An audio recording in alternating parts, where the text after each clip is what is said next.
ಬೀದರ್ನ SVP ಕಾಲೋನಿಯಲ್ಲಿ ಹಾಡಹಗಲೇ ಮನೆಗೆ ನುಗ್ಗಿ ಚಿನ್ನಾಭರಣ ದೋಚಲಾಗಿದೆ. ಮಲ್ಲಿಕಾರ್ಜುನ ಮುದ್ದಣ್ಣ ಮನೆಯಲ್ಲಿ ಇದ್ದ 1 ಲಕ್ಷ ಮೌಲ್ಯದ ಚಿನ್ನ, 62,000 ನಗದು ಕಳ್ಳರು ದೋಚಿದ್ದಾರೆ. ಜನವರಿ 20ರಂದು ನಡೆದಿರುವ ಘಟನೆ ತಡವಾಗಿ ಬೆಳಕಿಗೆ ಬಂದಿದೆ. ದರೋಡೆಕೋರರು ಬೈಕ್ನಲ್ಲಿ ಮನೆಗೆ ಬಂದಿದ್ದ ದೃಶ್ಯ ಸಿಸಿ ಕ್ಯಾಮೆರಾದಲ್ಲಿ ಸೆರೆಯಾಗಿದೆ.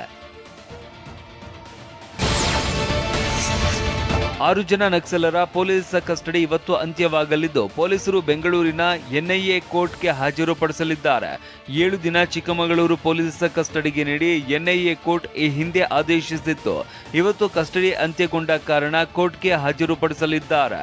ಇನ್ನು ಇವತ್ತು ಕೇರಳ ಪೊಲೀಸರು ಕಸ್ಟಡಿಗೆ ನೀಡುವಂತೆ ಮನವಿ ಮಾಡುವ ಸಾಧ್ಯತೆ ಇದೆ.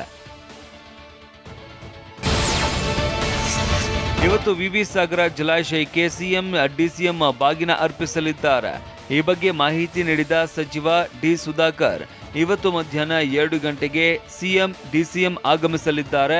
3ನೇ ಬಾರಿಗೆ ಕೋಡಿ ಬಿದ್ದಿರುವ ಹಿನ್ನೆಲೆ ಸಿಎಂ ಡಿಸಿಎಂ ಬಾಗಿನ ಅರ್ಪಿಸಲಿದ್ದಾರೆ. ಬಳಿಕ ಸಾರ್ವಜನಿಕ ಕಾರ್ಯಕ್ರಮವನ್ನು ಉದ್ದೇಶಿಸಿ ಸಿಎಂ ಡಿಸಿಎಂ ಮಾತನಾಡಲಿದ್ದಾರೆ ಅಂತ ಮಾಹಿತಿ ನೀಡಿದ್ದಾರೆ.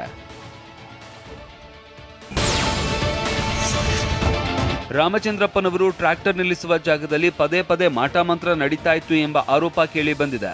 ನಿನ್ನೆ ಸಹ ಟ್ರ್ಯಾಕ್ಟರ್ ಬಳಿ ದೃಷ್ಟಿ ನೀರು ಚೆಲ್ಲಿದ್ದಾರೆ. ಈ ವೇಳೆ ಮೃತ ರಾಮಚಂದ್ರಪ್ಪ ಪತ್ನಿ ಪ್ರಶ್ನಿಸಿದ್ದಾರಂತೆ. ಆಗ ಮಾತಿಗೆ ಮಾತು ಬೆಳೆದು ತಳ್ಳಾಟ ನೂಕಾಟ ನಡೆದಿದೆ. ರಾಮಚಂದ್ರಪ್ಪನ ಮೇಲೆ ಹಲ್ಲೆ ನಡೆಸಲಾಗಿದೆ. ಸದ್ಯ ಘಟನೆ ಸಂಬಂಧ 2 ಮಹಿಳೆಯರನ್ನ ವಶಕ್ಕೆ ಪಡೆಯಲಾಗಿದೆ.